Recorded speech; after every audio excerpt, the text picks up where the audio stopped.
welcome everyone to Downtime. Thank you so much for joining us. So I may have forgotten to change Isandring's name and had him on as Macmillan. So, Isandring, if you could just do your best low Macmillan impression, that would be great. And since the thumbnail was of Starsky, I think we should also have you okay, maybe Titan can play Macmillan. I like the idea of you doing Macmillan and Starsky. Is that unfair? Is that too much to ask? No, let's do that. It's just I'm terrible at doing voices, so. Oh shit! I wanted to ask Macmillan a question because of all the shit on China. And I was in the middle of asking him a question, and I've been really distractible lately. Because one of the things. Oh wait. Kind of thing, So like the squirrel moments, and oh, that was funny. Okay, fuck you. Anyways, so I'm in the middle. I think it's on the other machine. So I hope if I go back to that machine, my question is still there. He's doing good. It's interesting. I will be honest. Every time he's out of touch for any length of time, everybody starts to worry. And I'm always sort of wondering how much of it is kind of, I don't want to say virtue signaling, but like a little sort of heightened, because it's like he's in one of the safer areas. He's not on the front lines. He's been on the front lines before. He's not right now. But on the flip side, I'm sitting there going, yeah, but it's like we all really like the guy, and he's just so much fun to talk to, and we love. So when he's out of contact for any length of time, yeah, I keep telling myself, look, just raw statistics based on where he is, he's fine. He's absolutely fine. I guarantee it. And that's what I tell everyone. It's like, don't worry about it. Secretly, I'm like a little worried about it. Well, Ukraine is creating a bunch of new units that are going to be doing some pretty significant offensive tasks. And his unit has been given a new code name, and they're going to be tasked with expelling Russian units from very specific areas. So they're just going to sit there and say, okay, there's a bunch of Russians there, go get them out. And that strikes me, not knowing much about military shenanigans, as really dangerous stuff. And it looks like they may move him to the front for that, which I know for a fact he would be willing to do. In fact, I think part of him wants to do it because, he hasn't. He's anyways. So we'll see. I'm mildly concerned. The next month is going to see his unit being redeployed, him possibly being redeployed with it. If that's true, we probably won't get a chance to see him or talk to him for a little while, and he'll be in the thick of it. So right now he's doing fine. He was on CBS, which was a lot of fun. Titan sent me that, and Titan's just like, oh my god. And Titan's not prone to melodrama, so it's like he didn't tell me what I was going to be looking at. So I was just like, okay, that means I'm going to have to. I'm not even going to ask. I have to see it, and he thinks I need. So I start playing it, and I'm in the middle of doing something else, and it's CBS, and they're talking about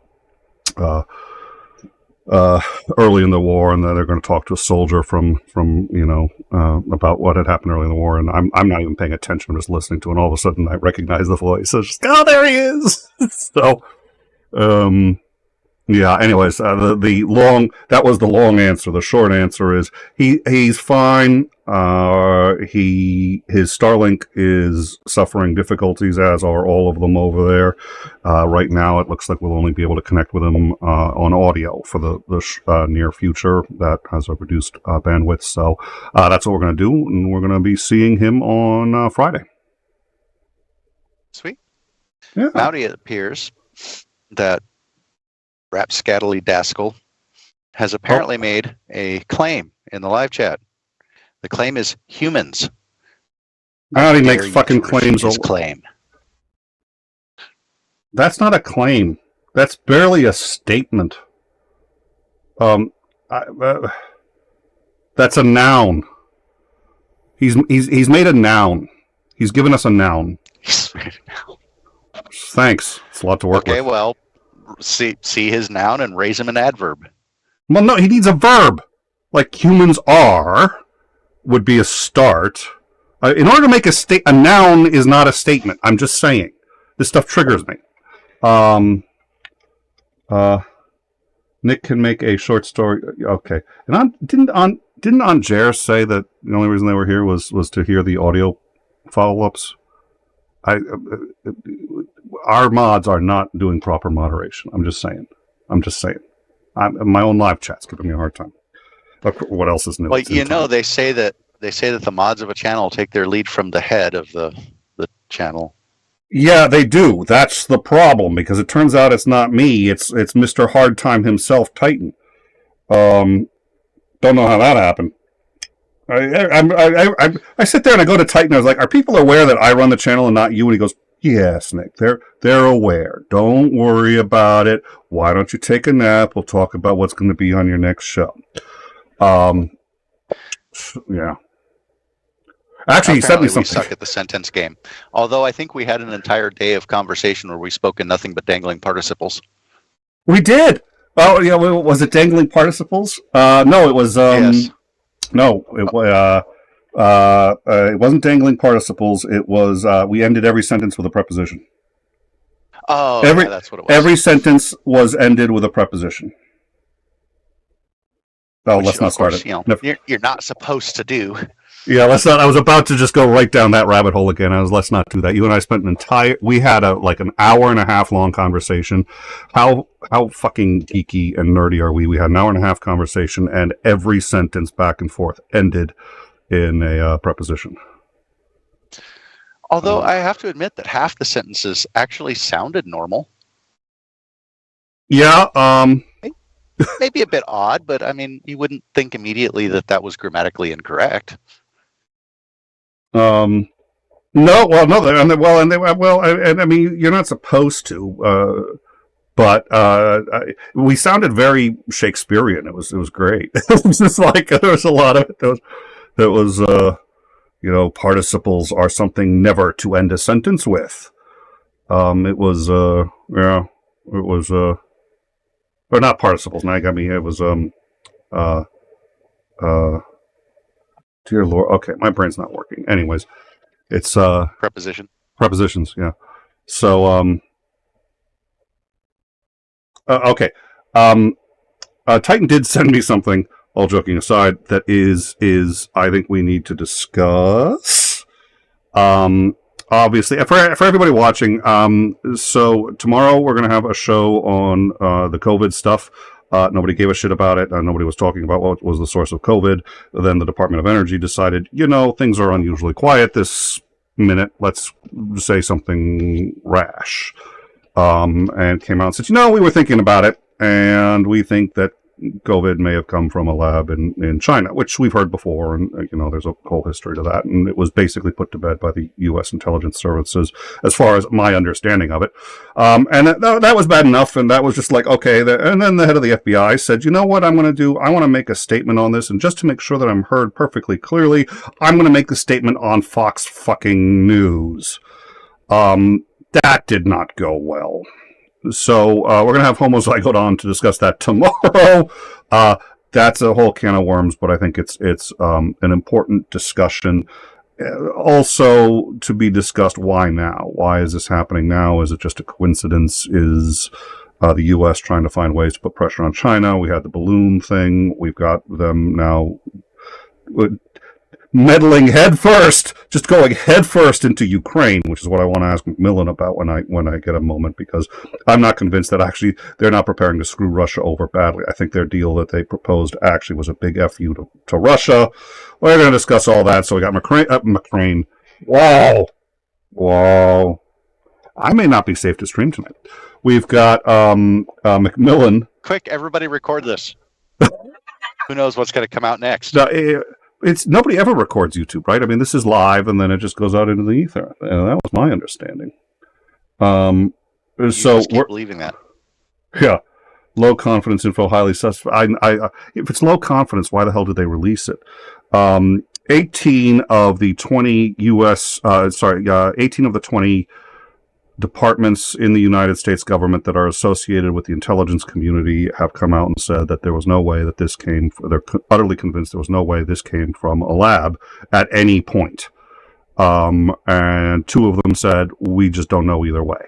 Now the Department of Energy comes out and says, you know, we have low confidence that actually came from a, and it's just sort of like, okay, I have no idea. We'll talk about it. McMillan will be on tomorrow as well. I have an absolutely correct statement about this, and nobody can argue with me because I am actually correct in this. Somebody's right. Somebody's right. In Time, your source for 100% accurate, completely true, and utterly vapid statements. No, that's fair. That is fair.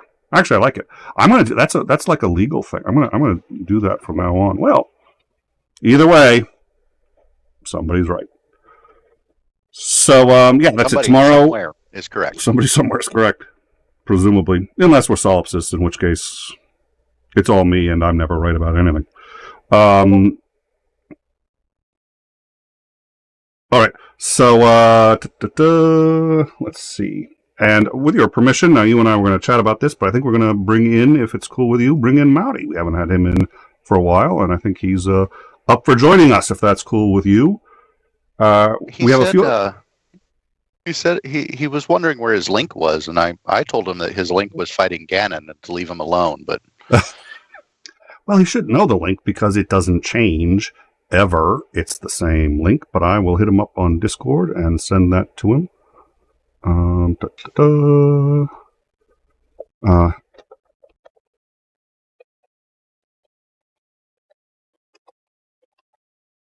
So it's let's see, it's http://nick.onlyfans/in-time. All right, I think he's good. All right. Is this the channel that people pay you to stop streaming on? Well, no, it's the channel. So yeah, I do have an OnlyFans, but the deal is I start out naked, and the more super chats I get, the more clothing I put on, and I've made about $1,000. Yeah, I make about $1,000 in about 5 minutes. It's great. It's the easiest money I've ever made. I should try that.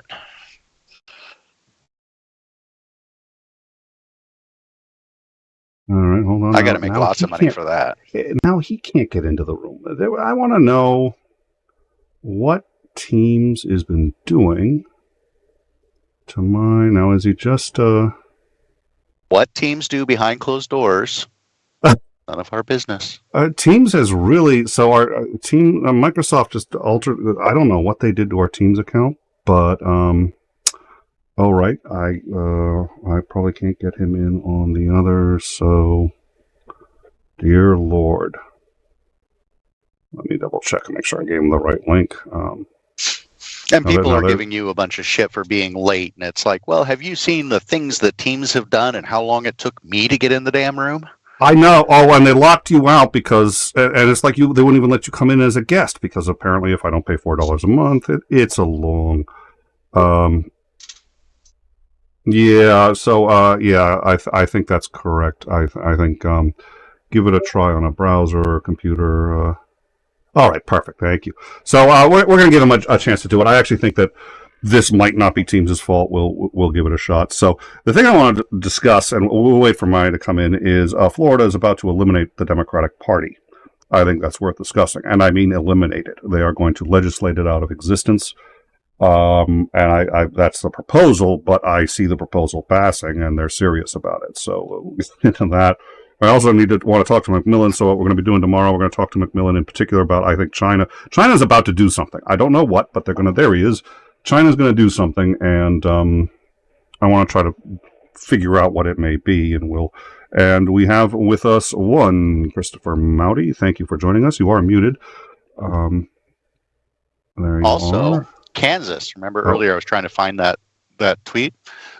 It was Kansas that has now proposed legislation to officially define a woman as a biological female. Give me a second. I just realized until I put him on a camera, we're not going to be able to hear him. So there you go. Now we should be able to hear him just fine. Christopher, how are you? Check 1 2. Check 1 2. Welcome to the show, good sir. All right. Let me step outside so I don't have crazy echoes and shit like that there. All right. So you guys just started this a little while ago, huh? What, were you supposed to start at like 7? We were starting at 9 Eastern, and we were about 5 or 10 minutes late. Audio and visual problems, and some technical problems, and problems with the stream, and there may have been one or two. Teams, right? There's a problem with Teams. Is that what it was all team. It was all teams, and one or two personal conflicts. You know, a midlife crisis. Yeah, an existential meltdown. We had to deal with all of it. Given all of that, frankly, I think we deserve an award for only being 5 minutes late. But so you guys were talking about the Department of Energy, the most reliable source of all time to talk about public health issues. Yeah, I have no idea. In their wheelhouse. Yeah, I have no idea. Scope, absolutely. Well, and they're one of the intelligence agencies, actually, technically, because they cover the nuclear power plants. They have to work in counterintelligence, yada, yada, yada. It's actually an extraordinarily important department. But they have, I don't see them having any business weighing in here. And previously they hadn't. They just said, well, we don't know, which is what you'd expect the Department of Energy to say when discussing the source of a virus in a foreign country. But now they've weighed in. Yeah. And that alone wouldn't have been a big deal if the head of the FBI didn't decide to go on Fox News. And you said that was a horror show?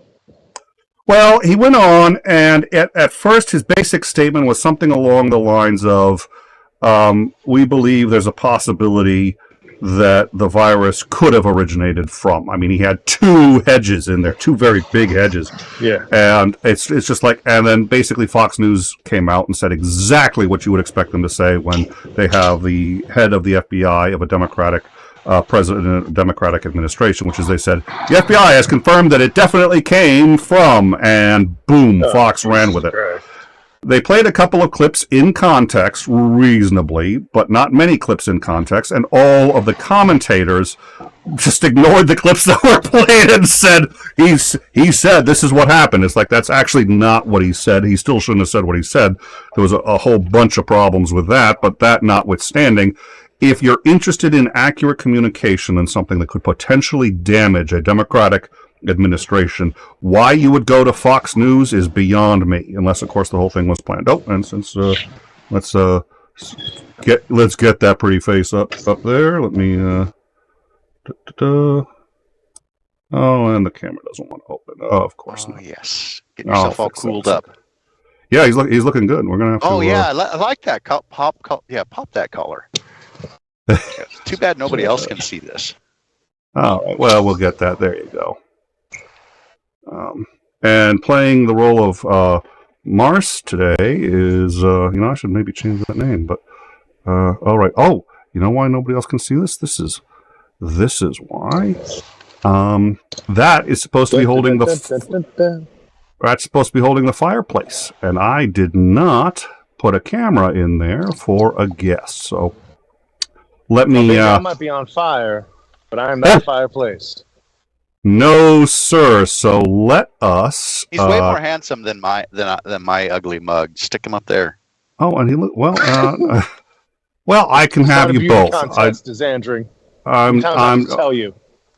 Well, yeah, I know. I wouldn't want to embarrass either of you. So there we are. We've got you up. Let's maybe change the name and get that right. So how you do? You're looking good, man. You're looking very good. It's got done teaching. Oh yeah. Good. Makes people think you're smarter. It actually does. I noticed the beard does that too. I really did. When I was in college, I was like, I'm going to just see like people's. It's pure anecdotal. It wasn't scientific, but I was like, with the beard, without the beard. Did one semester with the beard, one semester without. And at least in my view, it's like you got the beard. People are like, wait, the bearded man is speaking. Socrates. And I was sitting there going like, it had nothing to do with, believe me, it had nothing to do with the content of what I was saying, but it's like people actually would stop talking and let me speak with the beard, and without the beard, people are like, yeah, whatever. And I could tell it's a cultural thing, but yeah, it's real. It's absolutely real. And then some ass made me shave my beard at the towards the end of last year, and oh god, that was just a nightmare. I had no respect from anybody. Listen, that was fantastic. Next time we do something like that, I want a growth like this, and I want to shave like crazy shapes into it. We need to think about that. There needs to be another 𝗲𝗲𝗪 𝗲 with a different shaving strategy. That's for way later this year. And we're gonna have Isandring on. I We're gonna have actually tried to, Isandring causing trouble. Shave my name and the side of my face. It didn't work out so well, but You need to have a robust field of facial hair. I didn't, and that's why it didn't work so well. My undying love for you. Oh, that tickled me really good. That was good. Yeah, so I'm outside. I'm in Philadelphia. Let's see if I can. Let's see. Ooh. Isn't that dangerous being outside in Philadelphia? Yeah. 30th Street Station. That's the old post office. And then there's this real cool thing. Can you see that? Schuylkill Yards. Can you see that sign? Yes. Yeah, that's cool. Philly's beautiful at night. But the subway system has turned into a fucking hellhole. Oh. So it's just like, so you remember, I mean, I'm about to brag on Rudy Giuliani about one super specific thing. Are you ready? Well, there's only about one super specific thing you can brag on him for, so go for it. Broken windows policy? Oh, yeah. Broken windows policy where, like, he just had a policy where just, like, clean shit up. Give the impression that you give a shit about a place and people will stop mistreating it. So, you know, you clean all the windows, you clean the graffiti off, you fix all the broken windows, bippity bop. And, you know, the New York subway kind of got cleaned up using that approach, as well as neighborhoods. Man, that approach needs to be done in Philadelphia. Every time this, for the month of February, every time I've been on SEPTA, somebody in a car, not on the platform, in a train car, rolled up a joint and smoked it, lit it up. Now, as an advocate for marijuana, that it doesn't bother me that it was marijuana, but that smoking occurred inside a subway car at all, of anything. And just like it was just, everyone just accepted it. Oh my God. I'm sorry. I didn't mean to go off on a bit of a tangent. Philadelphia's beautiful. Necessarily accepted it, but rather didn't want to engage in conflict. Yeah, like I'm on the way to teach. Like, what am I going to do? Fucking start something? Like, oh. Anyway. And as far as the broken windows policy, I've been to most of the major cities in this country, and I would say that all of them would benefit from that policy. I thought you were going to say only New York needed. No, unfortunately, that's not true. Although I did drive right through, the Bronx? And what was that like? Place looked, it was like driving through a war zone. Oof. I mean, I swear to God, the road looked like mortars had been hitting it. Everything that butted up next to the highway was just, it looked like footage you'd see from a war zone. It was not nice at all. I mean, this was in late 2020 that I went through there, and that's the only reason I went through there, because nobody was out and about, so I could actually drive through the city. Otherwise, I normally avoid New York City like the plague. But the Bronx, not particularly pleasant place from what I could see of it. Well, Philadelphia has its unpleasant places too. I mean, there are whole YouTube channels dedicated to an area of Philadelphia called Kensington, because all the heroin zombies hang out on the strip there. So I went to Philadelphia delivering some conveyor belt systems to the recycling plant inside of Philadelphia. And Where's because that? It's a union. Do you remember where that's at? I don't remember exactly where it was. This was several years ago. Sure. Before COVID times. But the before times. I do remember, the before times. I do remember that we had to deliver between 1 a.m. and 5 a.m. because the plant was generally run by union workers, and because our company, which was contracted to haul these things, they're manufactured right here in Linden, Washington. So we picked it up right in our backyard and hauled it out there. But we're not unionized, so they would reject any loads brought in by non-union carriers. So we could only deliver between 1 a.m. and 5 a.m., which the union decided that they weren't going to cover that shift. They weren't going to work it, so they hired independent people, non-union workers. So that was the only time we could deliver. That long explanation. Yeah, that long explanation just to explain why I was showing up at like 3 a.m. But I pulled in there at 3 a.m. for them to unload me, and the first thing they did when I pulled into their gate was they came out, walked out to me, and said, "Do not leave this property. If you need anything at all, come get one of us. We will drive you to wherever it is you need to go." Your buddy over there, we had another driver that had pulled in about an hour before I did and unloaded. Well, he walked out, and the entrance to this place, at least for the trucks and stuff, is through an alley. So even though the one side there's this big, huge, like 20-foot tall like fence around this place, and you can look right onto the sidewalk. On the other side of the fence is the sidewalk, and then right across the street is a McDonald's. He decided he was hungry, so he walked over to the McDonald's. He walked out into the alley, had to go all the way around the block to get to the McDonald's. And he said, yeah, there were some people looking at me kind of funny, but he got his food and came back, and they saw him walking back into the yard with the McDonald's, and they're like, "What did you do? Did you leave?" And he's like, "Well, yeah, I was hungry." And he's like, "Dude, do you realize that last night there were 3 murders and 2 rapes within 1 block of this facility?" So yeah, the very first thing they did when I got there was to warn me, "Do not leave this facility."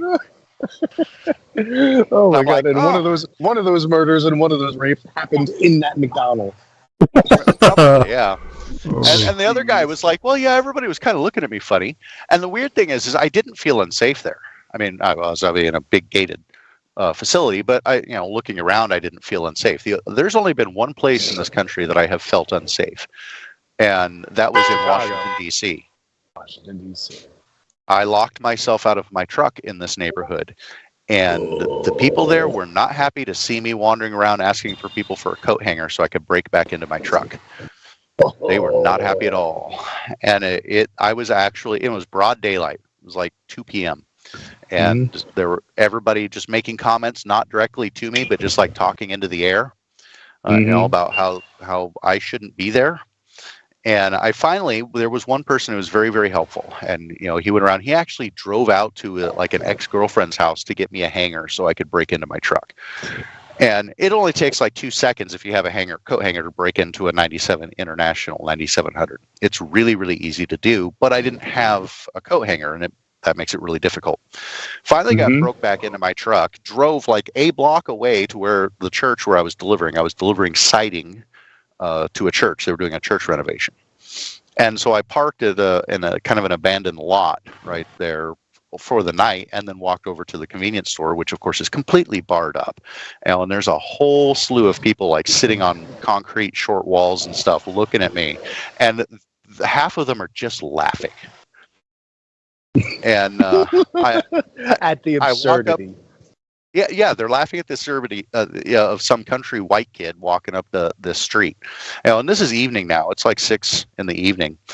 And I get up to this, and I needed to get some food and some water and stuff. So I went up to this convenience store place. And as I'm walking up, a guy opens the door and says, "Here you go." And I'm like, "Oh, thanks, man. That's really nice." I walk in and get my stuff, buy it. The cashier's just staring at me. Buy my stuff, walk out, and everybody's just laughing. And it felt like a very jovial 1 block away. I felt like it was a humorous situation and that I wasn't in any real danger at all. But not even a block further, a couple of hours earlier, I was actually a little concerned. I did not feel welcome at all. So Washington, D.C. is the only place that I felt that. And I've been to some pretty sketchy areas because most of your business or your manufacturing type stuff are in the more sketchy areas of town. I gotcha. So Nick, this is what I'm hearing, Nick. Yeah. Isandring goes to a lot of sketchy places. Philly around 3 a.m. for deliveries. Washington, D.C. to churches at around 6 p.m. That's what I'm hearing. What are you hearing? Are you putting it together? Oh, I'm just saying. Isandring, he's got friends in low places, it sounds like. Oh, yeah. Oh, no. He's any time of the day. Well, and notice he's always delivering, he's like, "Oh, I'm just delivering, Philly at 3 a.m. utility ties." Yeah. Because the union. Yeah. Oh, okay. Now it did take me a little minute there. Yeah. Yeah. And that pretty siding, popular song. Delivering a little I have siding friends in to low the places. church. Yeah, that's exactly what it was. And man, they were hallelujah all the way. Here to the moon and back. They were at least happy to see me. Nobody else was, but they were. Oh yeah, yeah. Well, and, you know, well, there's a lot. You know, you go down to the church. Isandring was down there. I'm sure he was just like, you know, hey, listen, guys, here's your siding. By fire. Here's your siding, guys, and you know that's an awfully nice soul you got there. It would be a shame if something happened to it. Something happened to it. Just saying. Yeah. That's great. You left just enough vague cues, Isandring, to piece together a fucking malicious story.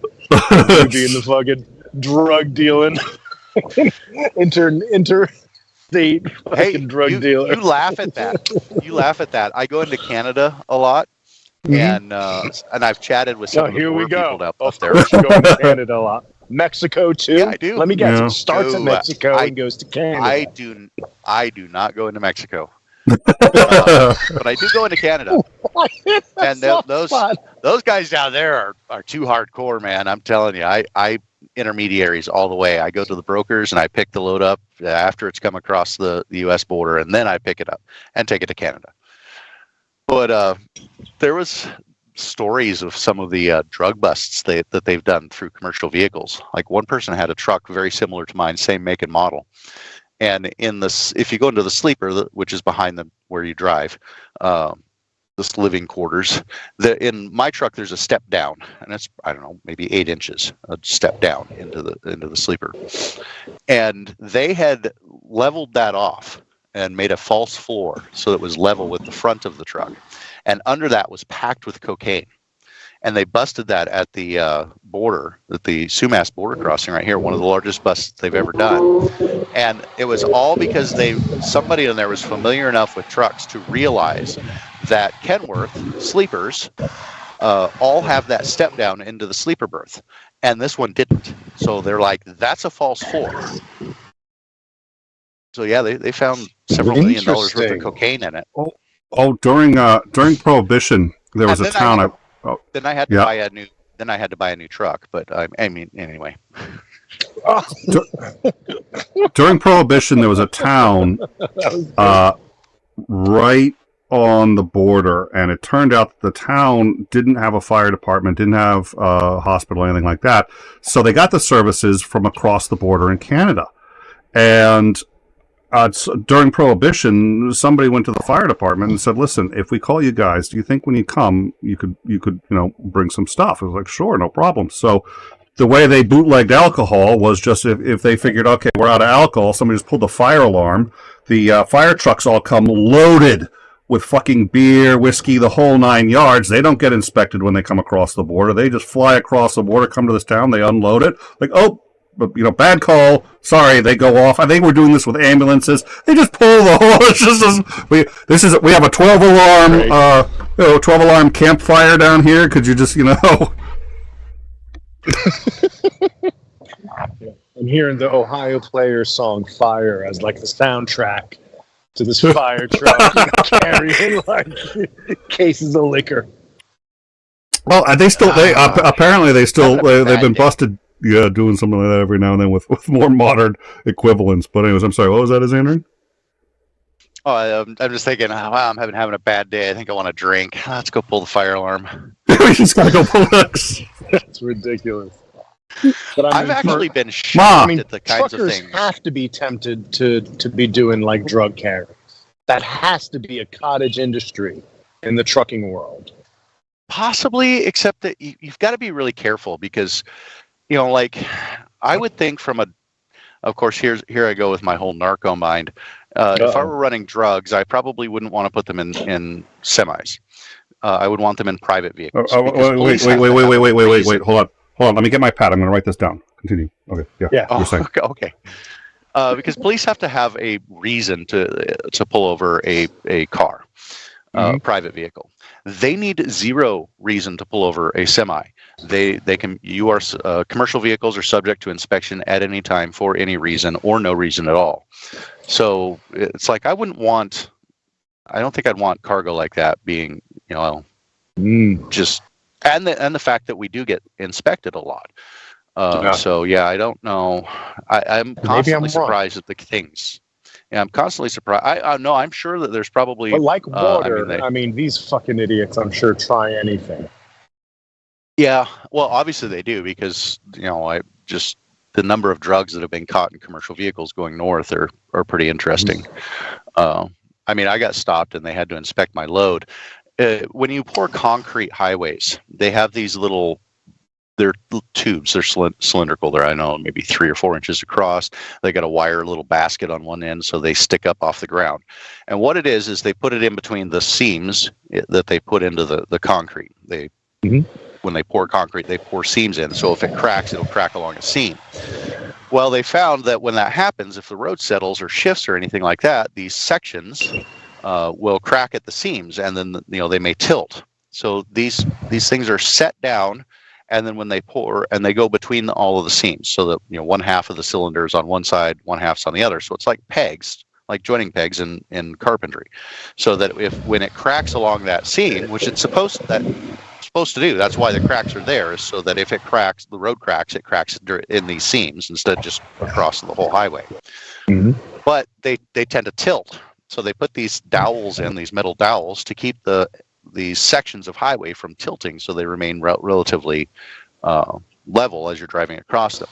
So I'm carrying a load of these, and apparently this was a new manufacturer out of Texas. And so I pick up a load of these things, and they're going somewhere in Canada. I don't remember where now. But I crossed the border, and they stopped me there for like 3 hours, and they drilled a bunch of holes in these things to make sure, because it was the first time this carrier had been sent across, so the broker put a flag in there saying, pay extra attention. These guys haven't exported before. And apparently they were a newish company. So I got flagged. My load got flagged as potential contraband hauler. So I got stuck there while watching them drill a bunch of holes in these things to make sure that there wasn't stuff hidden inside of them. And I'm carrying a few thousand of these things. They're not very big. They're like 18 inches long. And they're just in big stacks of these things. And you figure a 48-foot long trailer. That might not be big to you, but that's got a good 2 inches on me. Well, yeah, good 2 inches on you, huh? Leave it to my appreciating boast.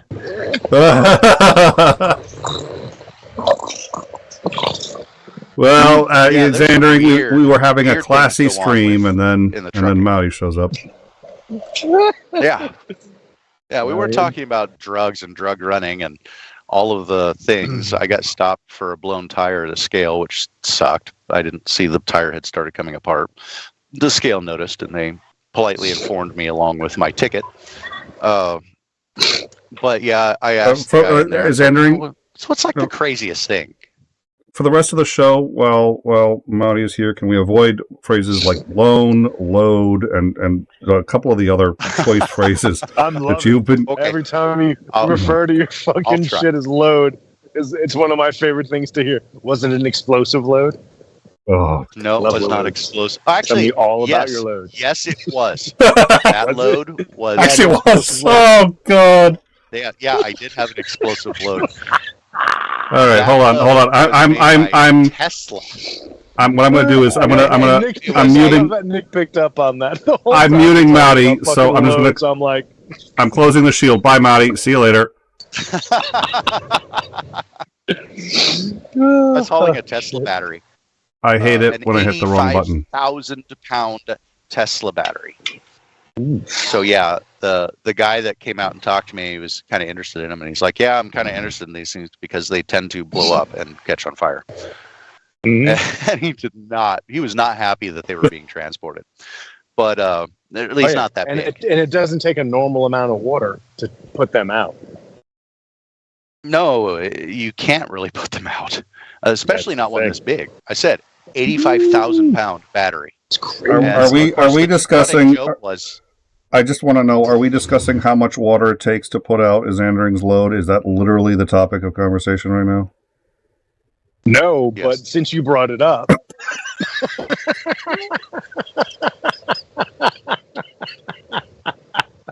And on that note, I got to go catch my train. It was a pleasure. We'll miss you terribly. I'm Good to sure. see you.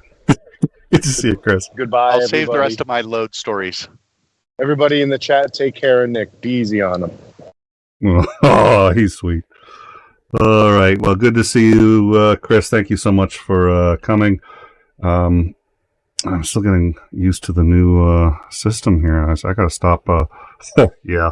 All right. Anyways, please continue. What were you saying about the battery? The lithium fires are a nightmare, as I understand it. Yeah, and in the paperwork they give us, they kindly ask that should your battery catch on fire, please, park it away from other structures and things and try and get it away from everything. That's actually in our paperwork. If it should really reassuring. Should your battery catch on fire, could you please drive it out into the middle of nowhere so it doesn't catch anything else on fire? While it's on fire, if you could just move that load, that flaming load over, oh dear Lord. You know what? Oh, his car caught on fire too. Do you mind getting out and going in there and moving that one while you're at it? Yeah, no kidding. There's been I've come across some really weird shit that it's like, I used to, when I first got back into truck driving, I was hauling trash from Bellingham down to Seattle. So, since Washingtonians are civilized people and not heathens, they throw all their trash in a big can and they ship it on a train out to somewhere in Oregon where they dump it in a hole. We aren't, heathens like that, and we don't dump our trash in a hole and bury it. But the Oregonians are, so we ship our trash to them. And then, of course, once it crosses the border, we don't have to worry about it anymore. We did our part. So anyway, I'm hauling this trash down to the rail yard in there, and I stop at the scale. There's a scale. It's the port of entry coming in from Canada. So I have to cross this thing every freaking time I go down there. And they stopped me once, and there's this truck parked on the main scale. There's a scale on each side of the scale house. And normally, just one side's open, the main side, and you drive by that. But there's a truck parked on it as I pull in, and they had the arrow pointing to the off side. So I had to go around. Well, they stopped me, and they asked if I could maybe possibly go drive that other truck that was on the main side of the scale around to the back lot. And I was like, well, I can. Was there any reason why the driver can't do that? And he's like, because he just went to jail. He was high and drunk and didn't have a license. But other than that, I'm sure he was a pretty good driver. Yeah, he must have been. And I'm like, wait, what?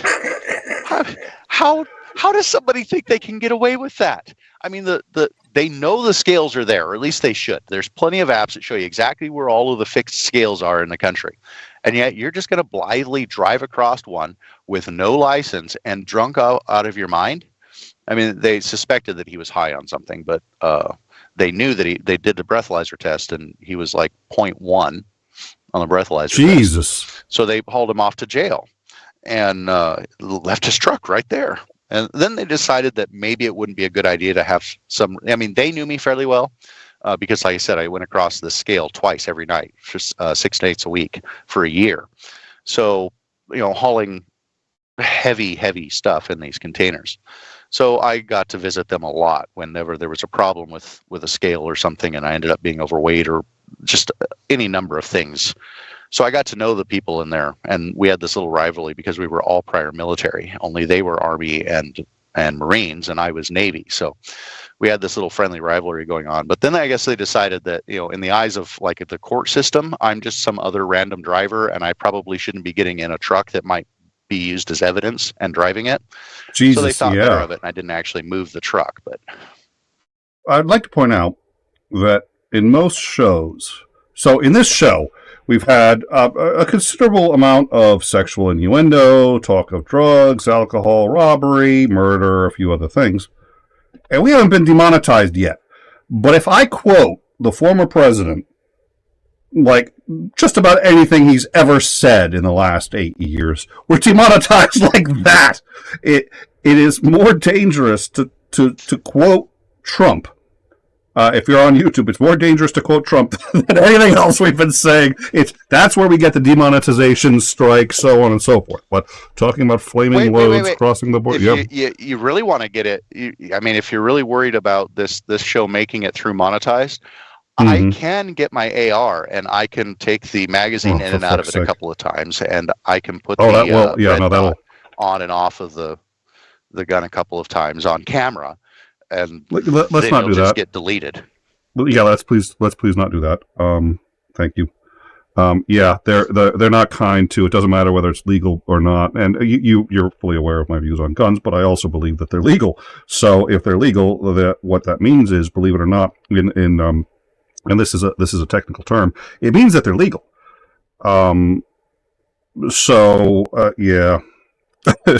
It's that. I mean, that was my put a 30-round magazine into an AR. Now they did say that they were going to revise that. If they did or not, I don't know. You know, the couple of gun channels that I actually follow still blur or don't show when they put a 30-round magazine in, or several of them have went out and specifically bought 20-round magazines, and then specifically say in the video, this isn't a 30-round magazine, and they put it in the gun. It's specifically 30-round magazines, which is the standard capacity magazine for an AR style. Microbay, so. really microbay. Okay. Nobody look in the live chat right now. Let's, in fact, can we delete the live? Is there just delete the live chat button? Just cancel the live chat. Just no live chat going forward. I don't know how to do that from the back end. Legal firearms do often have hot loads in them. All right. I was about to take this one step further. I was like, you know what? I think I've been pushing my luck all night. I'm going to leave it. All right. I wanted to talk to you about this, and I'm actually realizing this may be a good idea. I may actually now be for this. I may be for this now, but let me tell you about what DeSantis has been up to. So, Florida is now trying to pass a law that would decertify any political party that either now or has any time in the past endorsed as part of its political platform slavery. Here's the issue. The Democratic Party in 1844, over 150 years ago, did in fact endorse slavery. It was a part of their platform, and I'm sure that didn't play in the slightest in anyone's motivation for passing this bill. If this bill passes, of course the Democratic Party in Florida will be no more. Gone. Decertified for 150 some odd years ago, endorsing slavery. Any thoughts? Well, I think that's patently absurd, because at some point in the future, things that are being done today may be considered uncouth, and we don't even know it yet. So I think that's a little ridiculous to say at any point in the past. I could get behind it and say, hey, if it's a current official platform policy, then I could see decertifying it. But I don't know what they hope to achieve with this. Well, the Democrats aren't going to go away.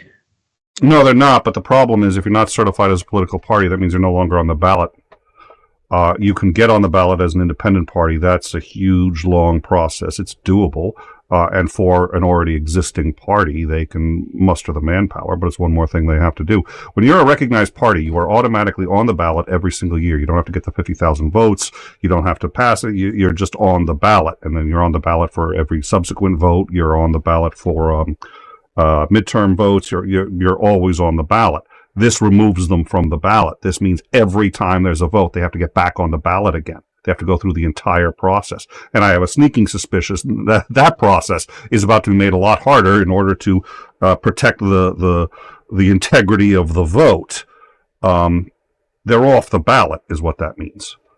I think that the idea behind that, I mean, we've already discussed how we think that, and I actually agree with you on this, that only having two political parties has been detrimental, because it comes to an all or nothing type of deal, and that's not. I don't think that's a particularly good thing. And now they're going to eliminate it, so there's only essentially one. I'm sure the Democrats would change their, specifically for Florida, would just come up with a new political party. They'd go through the rigmarole of being able to become a new political party, draft up a new, and they could name it the same thing. They have to go through that whole thing. Yeah, and they could give it the same name. It could be the Democrats. It's just it's a new party that started this year, as opposed to, it's you can overcome it, but it's a huge fucking nightmare. And again, I have a feeling the next law that's about to pass is going to be to okay, you don't get certified as a political party unless you've existed for 10 years. There's any number of to say it's a dick move too, because this is over 150 years ago. They're holding the modern party responsible for what the party did 150 years ago. And my counter to that is, and this is a thing, we've talked about this before, it was the Democrats that founded the KKK. The Democrats back then were conservative, and it was Republicans that were liberal. Franklin Delano Roosevelt was a liberal Republican. He was for big government. He was for bailouts, obviously. It was, and what was it? I think it was Andrew Jackson who over the Republicans put together the what was it? Was it the first Civil Rights Act,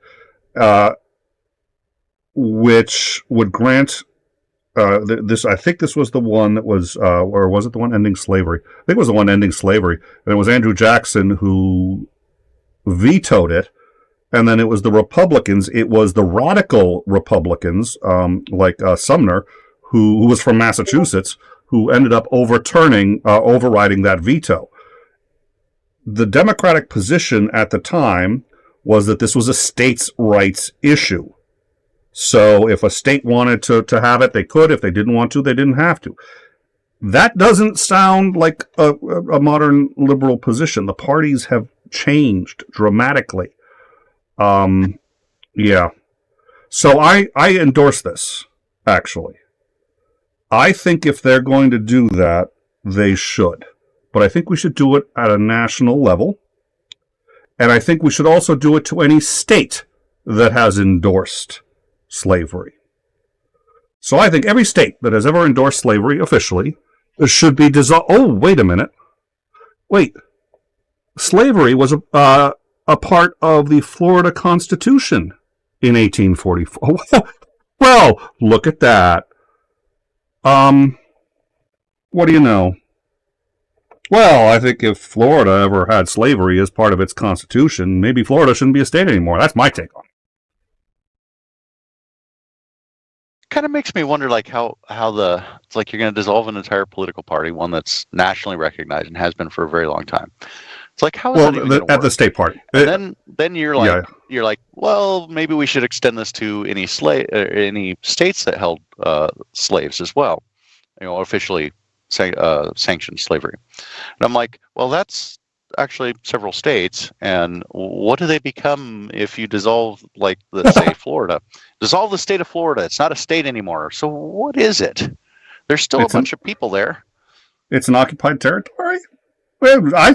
Listen, if it's Florida or Texas, I say we let them go. They can do their own thing. That's my view. But come on, Epcot Center. Okay, maybe we keep at least pieces of Florida. Okay. That's unfair. If I want to keep any pieces of Florida, I got to keep either the whole state or get rid of the whole state. What would I do for Disney World? That's a really good question. I'm going to have to think about that. I'm going to have to look my daughters in the eyes and say, sorry, Mickey Mouse is gone. I also read that DeSantis is taking back the exclusionary zone that Disney World is built upon. So yeah, it's going to become, I think, state property again. So, we probably aren't going to have a Disney World for much longer anyway. So I guess no big loss. It's negotiable. Think of all the headlines, though. Florida man. No. You're going to miss out. I was trying to figure out, there was a television show by Disney that just got canceled by Disney. And it was actually very LGBTQ friendly. It's called The Owl House. It's an animated series. Our main character's female. She's in love with another female. There's a couple of trans characters, the whole 9 yards. And it just got canceled by Disney. And the argument, there was a leak from inside Disney basically saying the show was too progressive and that's why they canceled it. But it's sort of like they actually had they're the production company. They had a hand in it being that way. So I'm sitting there going, what's going on? And you reminded me of the exclusionary zone, and that's been a huge problem because that can end Disney, at least in Florida, which is huge for Disney. You can't take the whole company out, but ending Disney in Florida. And I don't think DeSantis has any interest in doing that because he wants their money. But I think he's interested in bullying them into toning down, any progressive values they have, which is only marginal at best anyway. I'll bet you that's why. Because I've been trying to think where was it's the exclusionary zone. If DeSantis has been making more, I'm going to have to look into that. That's an interesting. Well, he's been doing. He's been rattling his saber a bit more about taking that back. So, well, he's about to announce. I don't know. I don't really like what he's doing with that. I really don't, because Disney's a company, and let them produce the content they wish to produce, and for the state of Florida to decide that it's going to strip away things, privileges that it specifically gave them to attract them to the state, and then just later, now that it's become, well, we don't really like your programming, so we're going to take away these incentives and things that we guaranteed you for investing this much money in our state to build your place. Yeah, I don't really like. I don't like it when the federal government does things like that, and I don't like it when state governments do things like that either. I'm not a fan of that particular policy. It was a dick move, and I think had to have been illegal. I didn't see any follow up on that, and I think it would be a tough case to argue. But the reality is, they can remove those privileges under certain circumstances, and I think they tried to argue those circumstances. But they actually had threatened to do it. They said if you don't, and I forget what it was that they were pissed about, but it was something woke, liberal, whatever they called it or felt it was. It was some left.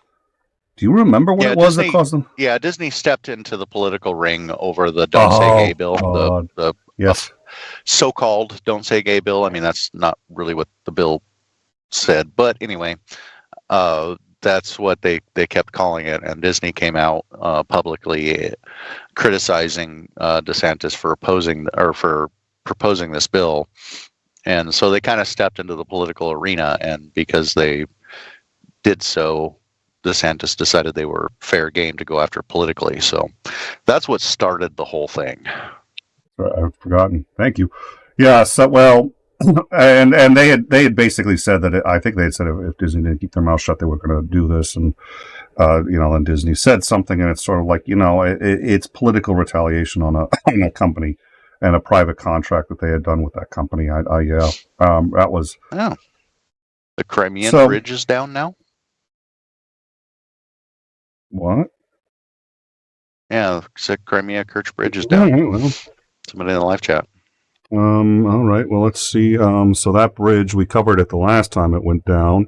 It wasn't down. Only one lane was down, but it was, and we covered how. Macmillan was very helpful in that, and we looked at the blast analysis. We looked at the blast pattern and the soot as it had formed from the heat of the blast. And pretty sure that it was a truck bomb that went off, right? Well, you got to watch those truckers, man. They're always carrying heavy loads that are explosive. That it's just explosive loads. Too early. Too early. See. Okay. All right, I'm going to check our Discord. It's a good time to mention. Okay, so our Discord really has very current breaking news, oftentimes before you can see it in mainstream media. A lot of it we get on Twitter, which is, as it turns out, ABC, CBS, Al Jazeera, which is actually a good news source. AP, Reuters, usually publish to Twitter before they publish even on the web and or put it on air. So we take those sources and a few other sources, collate it all on our Discord, and have it out there before you can find many of these stories in But I'm not seeing anything. But just us talking about it, I can think of like 3 people that are already on it, and I'm going to try to figure out what's going on with the bridge. I don't see anything on it. It wouldn't shock me. I think that bridge is a huge target for Ukraine a second time, because if they can do it a second time, it's sort of like you do. And they've been striking inside inside Russia now, much more significantly. I saw somewhere that they had sent 100 drones to Ukraine. I'm not sure if that's accurate, but we know a number of drones were shot down. To Russia. Yes, thank you. We know they had sent a lot, and then a lot got shot down, and they still had at least 5 or 6 that detonated inside and caused quite a stir. There's a great photo of a public beach, and right over the beach you can see a huge plume of smoke emanating from a military base nearby. So, all right, let's... The only alert I'm getting is the man set himself on fire outside of UC Berkeley. That doesn't seem like a plan for longevity. All right. Yeah. Berkeley Mental Health Police and Fire Department responded to the scene immediately and transported the individual, who was fully engulfed in flame, to a local hospital with 2nd and 3rd degree burns. 2 Good Samaritans attempted to render aid, sustained unknown injuries, and were transported to... All right. Well, thank you for that. We'll keep an eye on it. I haven't. If you have a source and want to put it on the Discord, that's great. We'll keep an eye on that. Obviously, if the bridge goes down, the nature of the rest of this evening is probably going to change dramatically. But yeah. Anyways, I joke about the slavery thing, and it's just me being snarky. The reality China's is reporting human cases of H5N1 bird flu. That's not good. All right, let's go. That's the dangerous one. All right, let's get to that one in a second. So just to be clear I'm very much against what they're doing in Florida. I think it's fun and snarky to think about just doing it at the state level. And I like to propose it because I think it highlights the hypocrisy of what they're doing, because it's absolutely targeted. They don't care about the slavery. They don't care about a position, a political party that, for all intents and purposes, is nothing like what it was 150 years ago. And the great-grandchildren of the people who were in that party aren't around. But they're doing it. It's some of the most cynical. This is Mitch McConnell level cynical, and it's it's. This shit has to be. I don't like it. Yeah, we got it. I'm already not a particularly big fan of the Republican Party in general, but this is just even worse. It's like if you have a genuine conservative view on at least government issues, and then it's like the Republican Party is kind of one of the few places you can go to that's got any viable, political aspirations, and then when you see somebody do something like this, and especially Ron DeSantis, because there's some things I think he does a really good job on it, but then he pulls shit like this and shit with Disney, and I'm like, fucking hell, why can't we have a decent conservative political figure that you can really get behind? It's like, okay, well, on half of the things I think you're great and I fully support you, and then you go do this wacky wild ass shit that I'm like, I don't know that I can. The stuff that I agree with you on, even if it's 60%, I agree with you on. This last 40% has just made it incredibly difficult for me to support you, because it's like I don't like this, and this win at any cost kind of mentality that seems to be engulfing the political parties. Let's engage no tactic is out of bounds to try and win. And while I understand you have to win in order to legislate, I don't like a lot of the tactics that are being employed to try and win now. And a lot of them are very disturbing, because I think they go counter to, what a good conservative view of government should be. I don't think government should have been getting involved with private businesses like this, even on a state level. Getting into a pissing contest with a private corporation. I guess technically they're a public corporation, but I don't. It's disheartening. It's very disheartening. You had said the line earlier, and I've forgotten. It's a great line about, in order for a healthy democracy, there has to be the give and take, or the pull of the two parties. What was? I've forgotten the actual line. It's a famous quote, and forgotten it, but basically you in order for there to be a healthy democracy, there always has to be a healthy opposition party.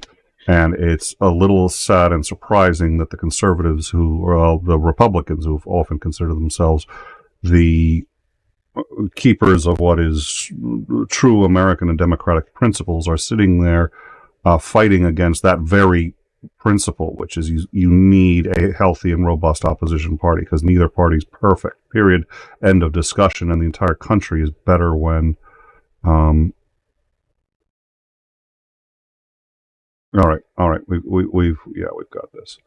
So just FYI, the bridge in Crimea does appear to be down. FYI, it looks like this was done by the Russian government. It looks like it is actually just part of their repair services. So at this point, we have a reasonably high confidence that the bridge is in fact inoperable, but from what I can tell, the reason the bridge is inoperable is a 100-meter section of it has been removed because it had to be replaced. It couldn't be repaired. And they've had to take the entire bridge down they've had to close the entire bridge in order to. That's what I'm seeing. We haven't actually confirmed that element of it. It does look like the bridge is down, but what I'm seeing suggests that it's down as a result of maintenance, and that's it. We can't confirm that, but that's what I'm seeing.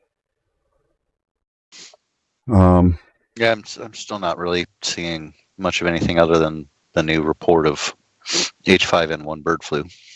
Yeah, since you mentioned that, we should get into that. Yeah, I've got two sources on it, and they're both good. One is a YouTube channel, but it's an excellent source, and actually live. The live UA map, which is an extraordinarily reliable source, has it. So I think we can say with pretty decent confidence that the bridge is down. So the question is why, and what I'm seeing is, an entire 100-meter span of the railroad section of the bridge has been removed, but for some reason this appears to be that the bridge is actually inoperative. I don't know why they'd take the entire bridge off, take it offline just to fix the railroad section, but that's not unexpected. We've discussed why we were actually anticipating that. Heat warps the metal of the of all of the rail, the metal rail, and makes it completely unusable, and you have to replace it. You can't repair it. And depending on how it's attached to the bridge, especially after the fire, and we took a look at how the fire had warped and bent all the metal, it may just be much easier to replace that section of the bridge. That section of the bridge, however, is not actually structurally a part of the support structure for the road part of the bridge. So I don't know why the entire bridge would be down, but we know at least the rail is down. That would be pretty serious because that's how they get most of the military supplies in, and a lot of what I'm seeing suggests that the entire bridge is down. I don't know. The rail is down. That much I think we can confirm at this point, and that's significant. That's worth knowing. I don't know that that's huge, but thank you for bringing that to our. It's important. It's definitely important. So thank you for bringing that to our attention. H5. Weird things going on today. It's been a weird last couple of days. Honestly, I think, believe it or not, most of this hinges around China. I think China is up to something. I don't know what it is. I'm not convinced it's necessarily malicious towards the U.S. It may be malicious towards Russia. Whatever it is, they're up to something.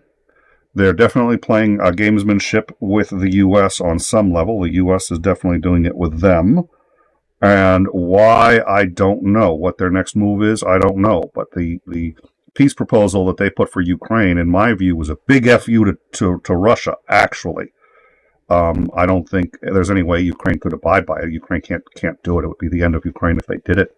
But it was actually almost as bad to Russia from what I could tell. We'll talk about it with Macmillan tomorrow. But yeah, China's got something in mind. I don't know what it is, and it may be that the U.S. knows what it is, and that's part of why this sudden, let's start accusing them of things. I'll point out that the director of the FBI, if I recall, was actually appointed by Trump, and I don't trust anybody or anything out of the Trump organization, and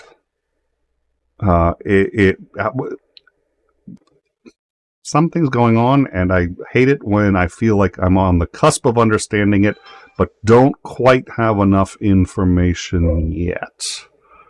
So, H5N1? Yeah, H5N1. Apparently, confirmed cases, or China has confirmed that they have human cases of H5N1. I swear to God, if you say in Wuhan, you're off the show forever.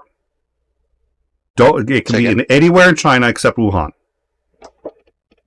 Except for in Wuhan, huh? If you say it came from Wuhan, we're done. We're done. Let's see, where did they say this came from? Actually, they said it was outside of. No, they didn't say where it was at. They just said that.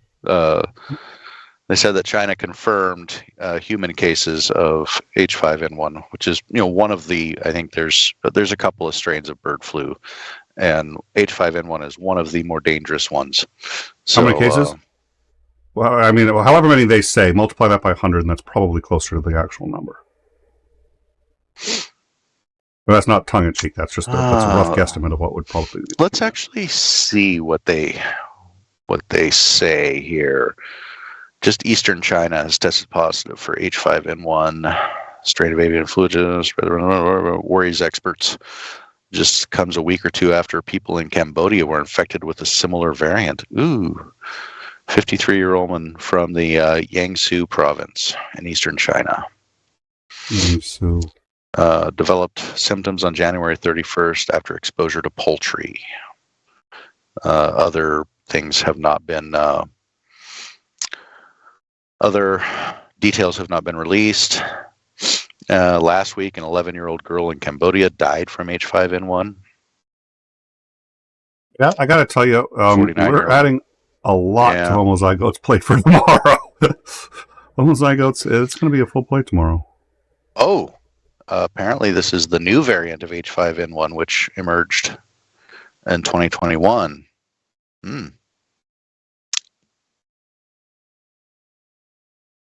That's not particularly good.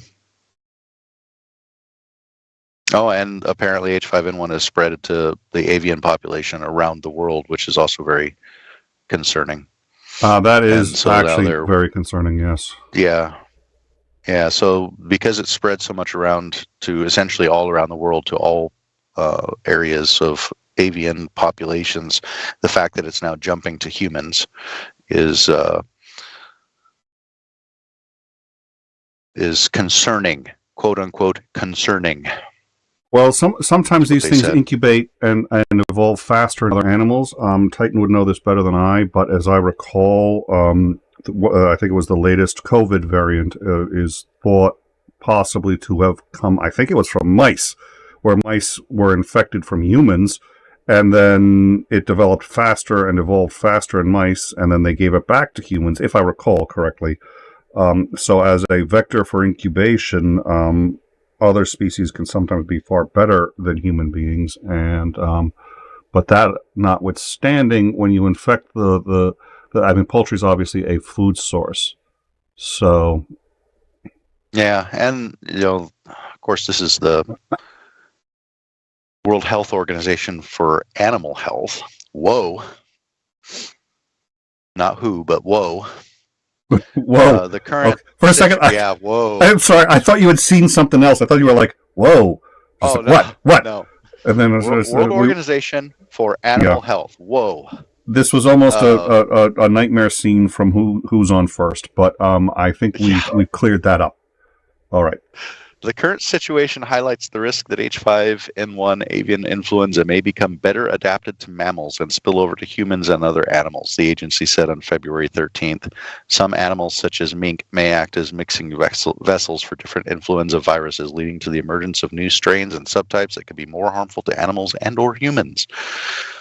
There's a 9-year-old girl in Ecuador tested positive for H5N1 as well. It was the first case in South America. She was hospitalized in critical condition, but did recover. Yeah, a couple of people have died of it in China, of H5N1. Yeah, they're saying that it's a stay with that for 1 second. It's like H5N3. I have to go for 1 second. I'll be back in a moment. Okay. I'll keep opining over influenza strains. H5N3, I believe it is the really dangerous one that everybody's concerned about. When that has an outbreak, that one's particularly harsh.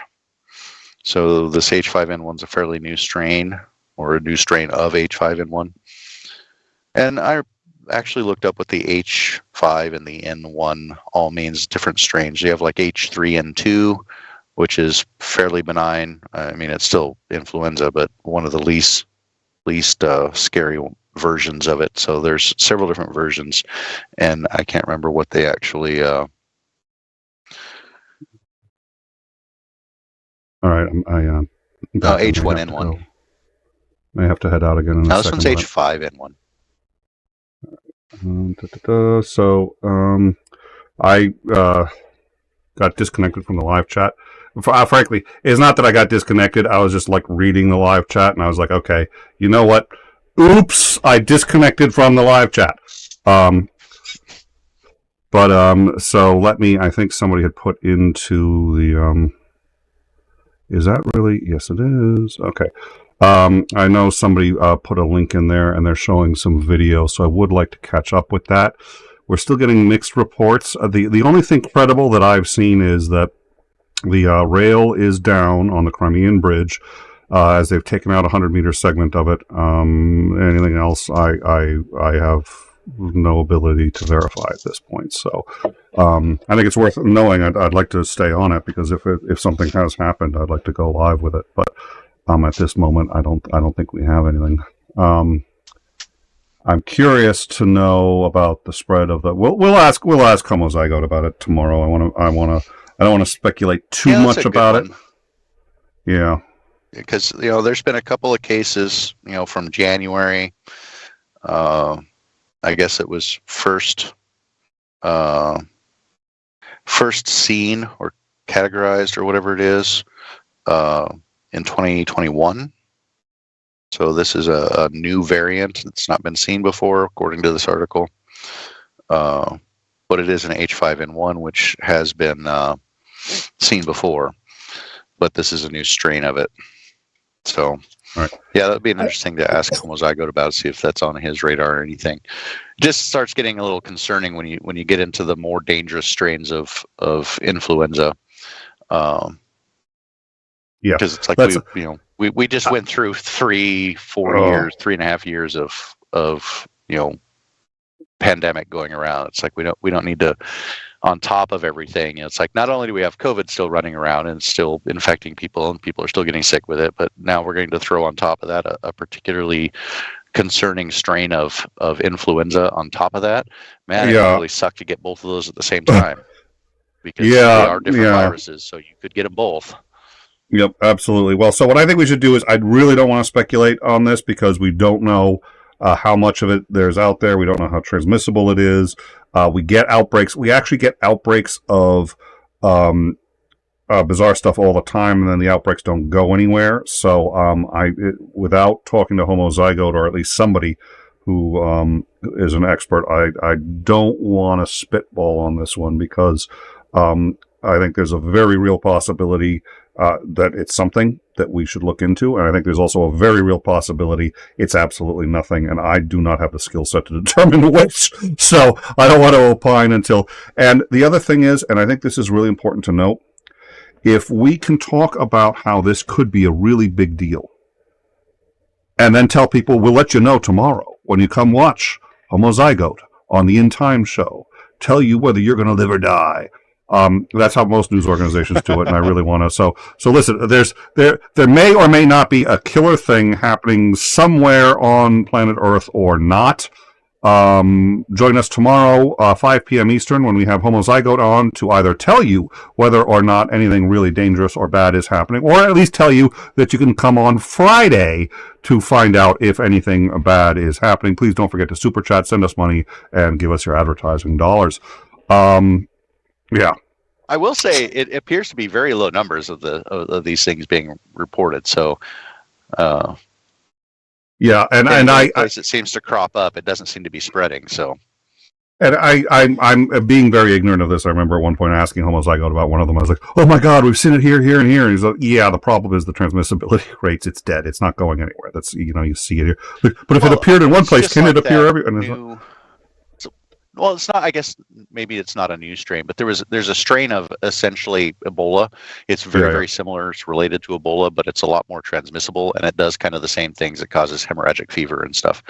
And there was a cropping up of this, and it's like, wait a minute, you need to remind people that there's Ebola outbreaks every year in Africa, and the largest one was like 70 some people died, or if I'm recalling the numbers correctly. It's like, these things crop up all the time, all over the place, and they usually, aren't a big concern. It's like when you start seeing, hundreds of cases in very disparate places, and then those cases start to multiply rapidly, that's when you should be concerned. And thus far, it's very, very limited. We're talking individuals here that are coming up with it, so not groups of people. Sweet 70433. They put the Reddit link in the Discord. Thank you. Enforce the stream at 13 minutes. I saw that. That looked like old footage, but I don't know. We'll check back. Thanks. Let me know if I get to live. Sweet. I'm very concerned about your safety, and we have information. Yeah. Well, on a long enough time scale, yeah. Everybody in the live chat, you're all going to die. And our numbers just dropped to 0. Thank you so much for. It was a good show while it lasted. So Sweet. I wanna be crystal clear, Sweet. We have information that you may desperately need to know to survive in the next 48 hours. We may not have that information, but we'll ignore that for a second. We may have said information. So if you want this information, and we hope that you care enough about yourself, your family, and your loved ones to follow through and check on this information, you'll come back tomorrow to our show, 5 p.m. Eastern. That would be 2 Pacific, to find out if we have information critical to your health. And you'll super chat $50. Like, subscribe, and share. See you tomorrow. Everybody should subscribe, and share. Anyway, obviously, in our war against the YouTube algorithmic robots. Oh Jesus, I know. Tell me about it. I will say this. So I do know this. It's tough, I think, for any creator to sit there and do please like, subscribe, and share, because you feel like you're begging. It's just like, I have dignity. But, it's like when we have guests on who are other YouTubers, they come on, and they'll usually say, everyone likes, subscribe, and share. And I make sure, like, when I'm on the Shills or some other program, I'm always like, guys, it matters. No creator likes doing it for themselves. I'll do it for others, but nobody likes doing it for themselves. So that algorithm is brutal. All right. So Titan brought up the name. I couldn't remember the name of the virus. It's the Marburg virus that I was talking about. That's more contagious than Ebola. It's in the same family. It's related to Ebola. It causes pretty much the same symptoms. So that it was Marburg virus is what I was. All right. That I can tell.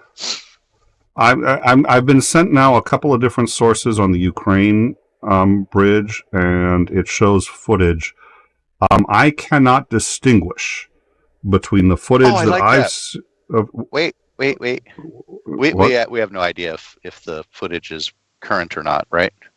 Yeah, I can't distinguish between the footage I'm seeing right now and the original footage. I don't have the ability to discern whether they're identical or different. I like this idea. Maybe put this on the whiteboard for potential end time. The show for your daily end of the world news. Between earthquakes in the Middle East, plagues, the whole 9 yards, there have been people who've thought of it. I think end time. I think you may be onto something. Yeah. Well, if we do, you can put Andreas Wolf next to it and give credit for the show. That's that was yeah. That's a good one. All right, so So let's take a break on some of this. Yes, there is the Ebola one. The last I saw, it's in check, and it's and then there's so we'll ask 𝗲𝗲𝗪. To the best of my understanding, none of this is raising alarm bells anywhere. The biggies are obviously we're still tracking down. Okay, who's saying what about Wuhan and why? Though it's the why that concerns me a bit more, because most of this seems to have been settled to a great many people for a great deal of time, and all of a sudden it's back on everybody's radar. At the same time, China is all of a sudden either sending these weather balloons, or at least being credibly accused of it, and or profoundly jumping into the Ukraine situation. So there's going to be a lot to unpack tomorrow. I do want to wrap this up for tonight. Wait. Yes. There's more. Oh, of the course. The sun is moving into a much more active solar cycle, and it seems to be shaping up to be a pretty dang active solar cycle. And Business Insider has released an article warning people that there could be electrical interruptions, communication interruptions, and possibly some grids go down because of the coronal mass ejections. So just in case, Marburg wasn't enough for you, or, the war heating up in Ukraine and all the other things, where the hell this virus that happened 3.5 years ago came from, why that's suddenly of great importance, I don't quite understand. But if all of that wasn't enough, now the sun may be trying to puke on us and kill us. So that's it. End of times. That's it. The new show. End of time. Or end of times. I don't know. End of times or end of time. We'll figure it out. We'll workshop it. Out of time. Out of time. Yeah, there you go. It's been a nice time. Had a good time. All right. See you next time. See you next time. Hey, well, if you're Hindu. Was that like offensive? I don't know. That was just the first thought that crossed my mind. All right. Wow. All right. Well, it's been a while since we've done a downtime, just you and I. I'd also like to get back to, we have a whole bunch of pre-recorded ones that I haven't been able to sit down and cut yet. So, we've got like over a year old now of downtimes that we recorded a year ago that were supposed to, downtime was originally supposed to be a pre-recorded show. So, we didn't have time to when we had Lance on, we didn't have time to modify it. So we went live, and then downtime's been live ever since. But we'll sort it all out. Thank you all in the live chat for coming. It was a lot of fun. It was a good show. And yes, we are serious about the like and subscribe and share if you like our content.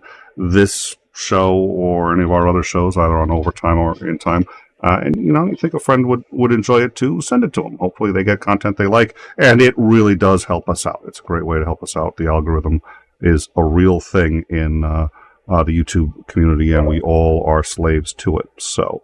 that's even more than liking, subscribing, and commenting on the videos, all of which help. The number one thing you can do if you want to see more and see the channel get bigger is to share the video with those you love, or to somebody who you think may need to see it. And if you didn't like this episode, share it with somebody you hate. That's probably not advisable. Never mind. Yeah.